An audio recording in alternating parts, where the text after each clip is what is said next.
Hello, আমি সাথী। আজকের ভিডিওটা জানো তো আমার কাছে অনেকটাই স্পেশাল, কারণ আজ হচ্ছে আমার বাপির বার্থডে।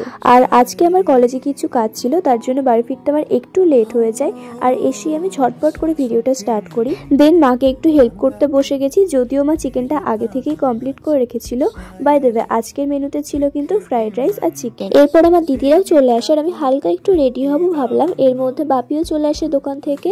সবাই মিলে এত তাড়াহুড়ো করছিল, চোখের নিচটা আমার বড্ড কালো লাগছিল, তার জন্য আমি একটুখানি ফাউন্ডেশন অ্যাড করেছি।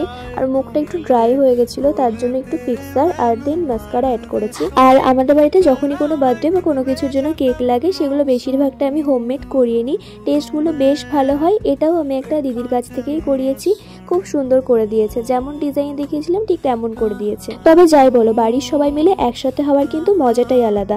আর আমি জানো তো, নিজের বার্থডে থেকে আমার কাছের মানুষজনদের বার্থডেতে বেশি এক্সাইটেড থাকি। এরপরে আমাদের কেক কাটিং এর পালা শেষ হলে বাপির জন্য প্লেটটাও আমি রেডি করে দিই। এরপরে ডিনার শেষে আমার দিদির এখন চলে যাবে, কারণ সামনেই আমার প্রচুর এক্সাম ছিল। So that's it for today. দেখা হচ্ছে নেক্সট কোনো ভিডিওতে। বাই।